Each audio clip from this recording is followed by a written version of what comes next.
Vincent Cheng is an ex-ISA detainee.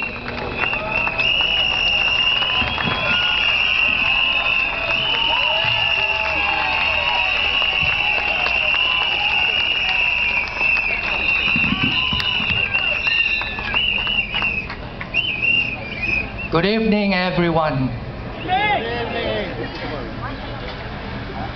I wish to thank the SDP for giving me this opportunity to speak to you, because last year the National Library Board banned me from speaking at the Central Library.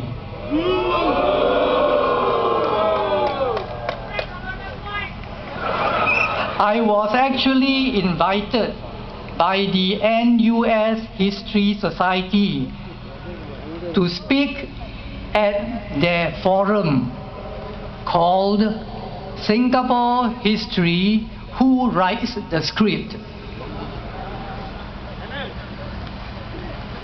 I began to wonder, why are the authorities so afraid of an ordinary person like me?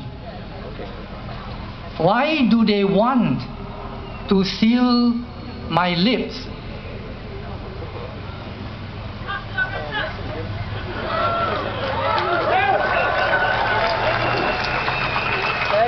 I must tell you that before my arrest, I was a social worker working with poor people and foreign workers.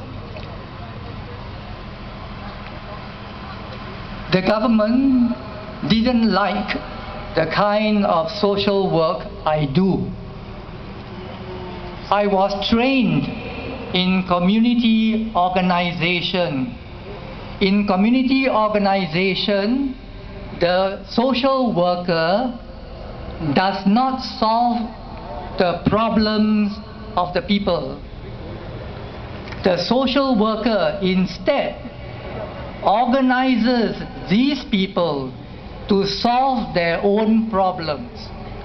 In this way, you empower people who have problems. You give them dignity. You give them back their human dignity. You respect them even though they belong to the lower income group.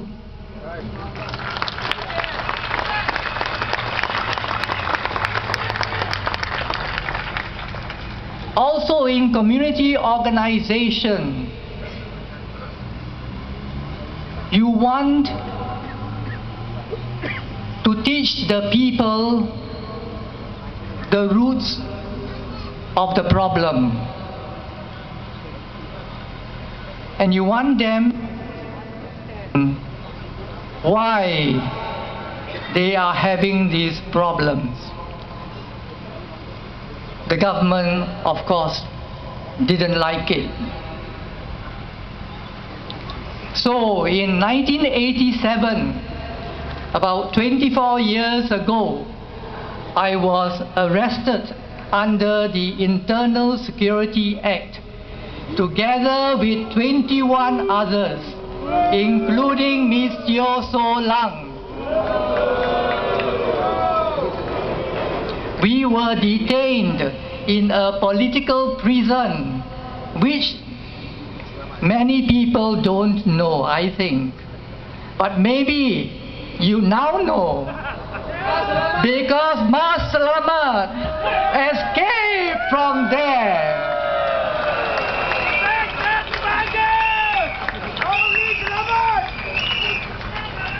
The government accused me of being the central figure in a Marxist conspiracy, which they said was masterminded by Tan Wah Piao in England. But there was no Marxist conspiracy. I was never the leader of the alleged Marxist group. I never had any political connections with Tan Wah Piao, nor did I ever receive any instruction from him to conduct a subversive movement in Singapore to overthrow the state. But the government claimed that I had made a confession. Yes, but this confession was drawn out of me from duress and torture. That's what they know, man. I was put in an extremely cold room. I was deprived of sleep for days. I was verbally abused. I was slapped many times across my face. I was beaten on my chest and my back, and I was punched in the abdomen. Now the time to slap them. Before the assault, I stood my ground and I refused to be intimidated.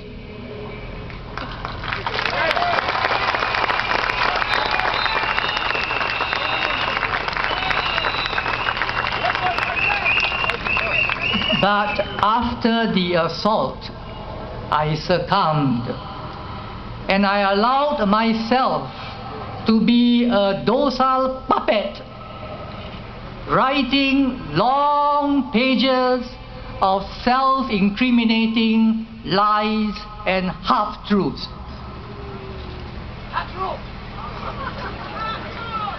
The government told the people that there was never any torture of prisoners. But I was a victim of one. I was never charged, never put on trial, never convicted. Yet, under the ISA, the government had the right to detain me as long as they want. Detention without trial is a grave injustice. It is an abuse of the due process of law.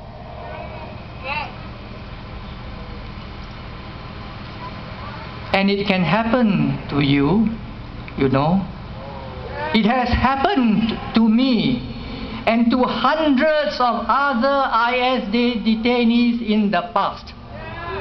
Dr. Chia Tai Po, Dr. Lim Hock Siew, Dr. Po Su Kai, Mr. Said Zahari have all suffered much more than me, all without the chance of seeking legal redress. What about those who have gone to their grave in a blanket of silence?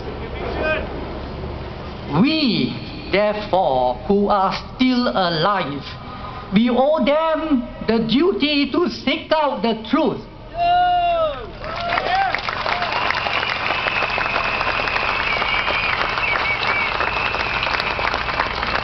And we must accordingly proclaim their contribution to the true history of Singapore.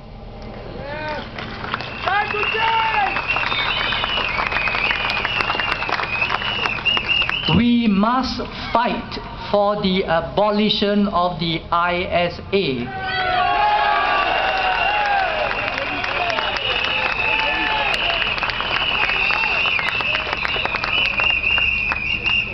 The SDP has strongly advocated for the abolition of the ISA. And if you are worried about terrorism, let me tell you that there are enough laws to combat terrorism. We don't need the ISA because the ISA is a PAP tool to demolish opposition in Singapore. We cannot allow the PAP government to get away with it and continue to use the ISA to detain its political opponents. We say enough is enough.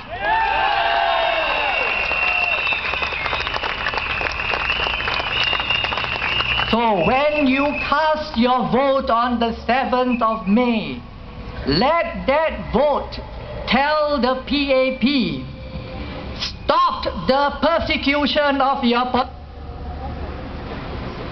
abolish the ISA.